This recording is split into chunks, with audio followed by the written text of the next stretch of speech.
How will Israel respond to an unprecedented attack by Iran on its own soil? That's the urgent question we start the programme with today. World leaders meeting in an emergency session at the UN have warned that the Middle East is on the brink and that now is the time to de-escalate after Saturday night's events.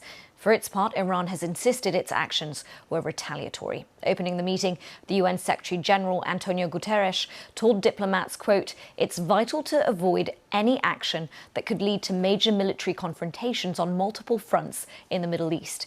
He added that civilians are already bearing the brunt and paying the highest price. Now, representatives from the UK and US condemned the attacks by Iran on Israel, but made it clear that they didn't want to see any further escalation. But Israel's ambassador rejected the call for the violence to stop, saying it has the right to retaliate in a time and manner of its choosing. The United States has warned that it will not take part in any strikes against Iran. Our Middle East correspondent Yolande Nell has the latest. Israel's air defences called to action. In the early hours on Sunday, fighter jets battled waves of Iranian drones and missiles fired at Israeli targets. It marked the first time Iran has attacked Israel directly from its own soil. Explosions could be heard widely, including in Jerusalem and Tel Aviv. Israel says that 99% of more than 300 drones and missiles launched by Iran were intercepted. Some of those that got through hit here in the sensitive Nevatim Air Force Base in southern Israel.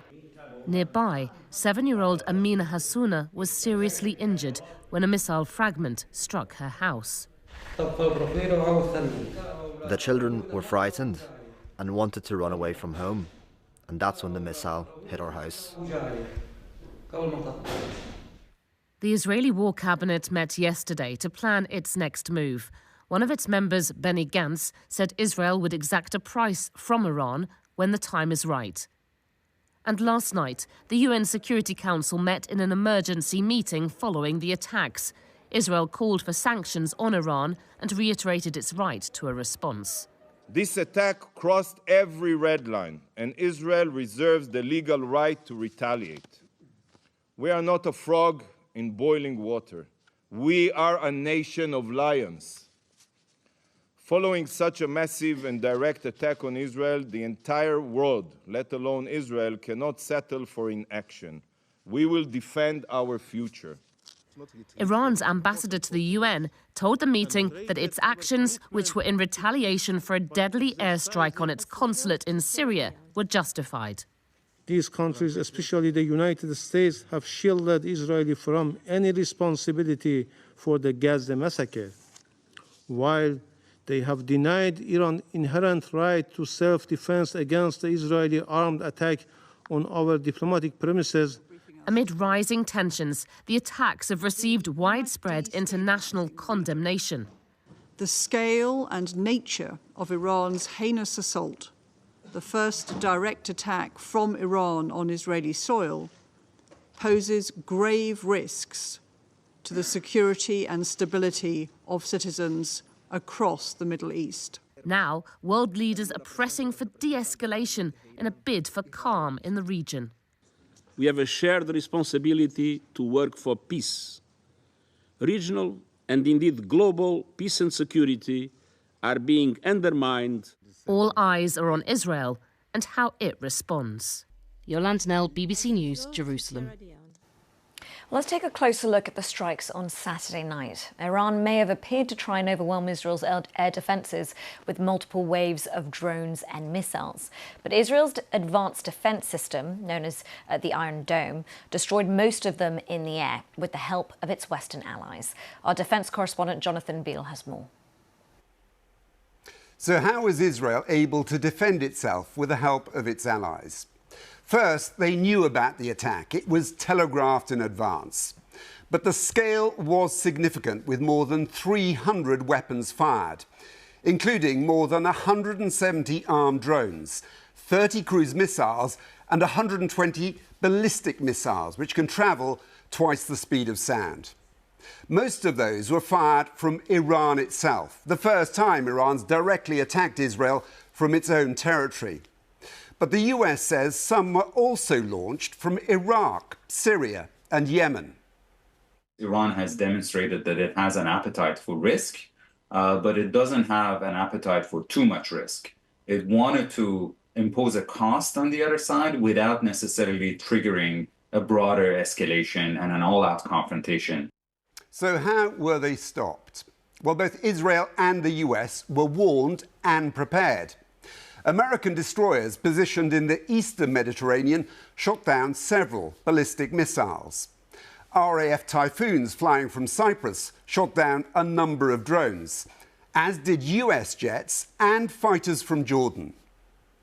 Israel itself has some of the world's most advanced air defences, providing layers of protection. Its Arrow missiles capable of intercepting ballistic missiles from hundreds of miles away. David Sling is the next layer of defence, with a range of more than 100 miles. And then it has its shorter range Iron Dome.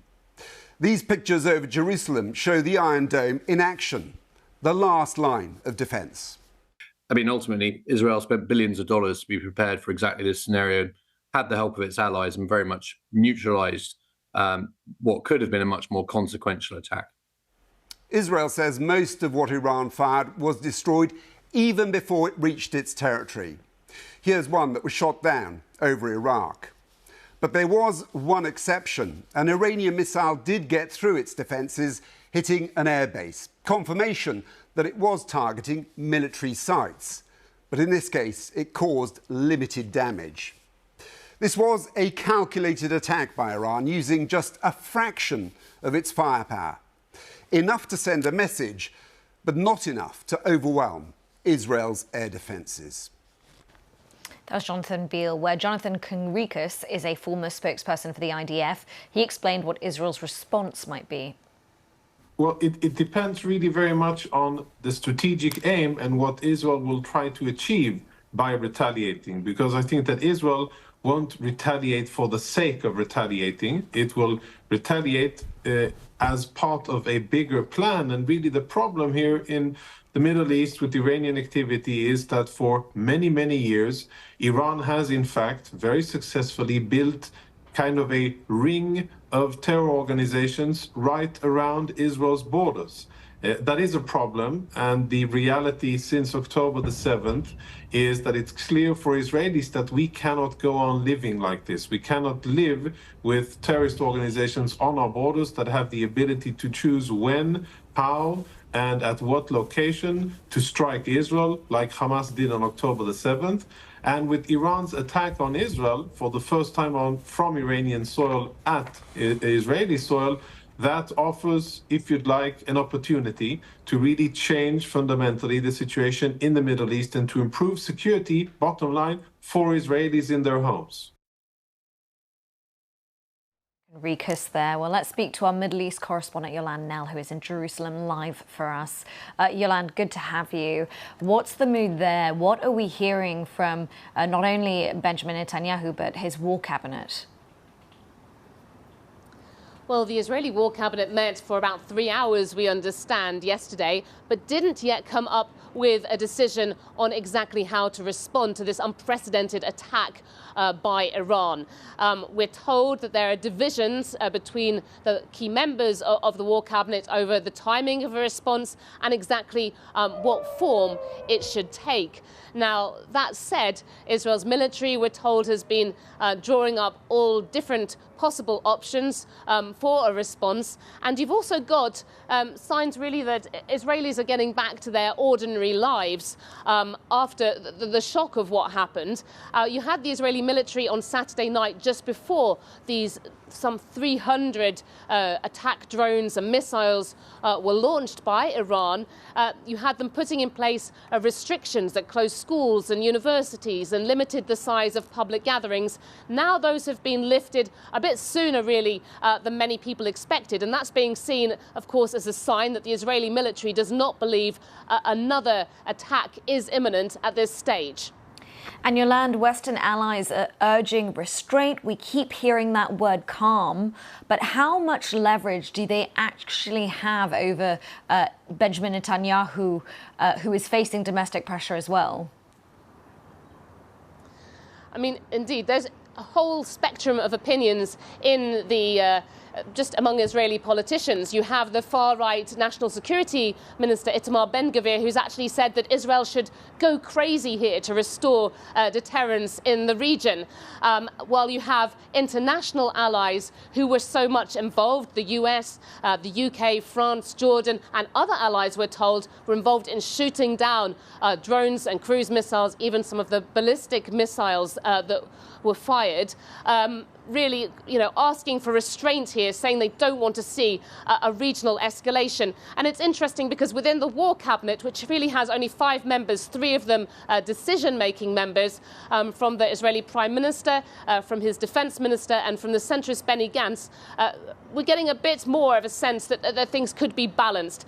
Benny Gantz has been coming out saying that really that Israel should strengthen the strategic alliance, the regional cooperation that was shown on Saturday into Sunday morning, which allowed Israel to weather this really dramatically large attack by Iran with relatively little damage and really very few casualties.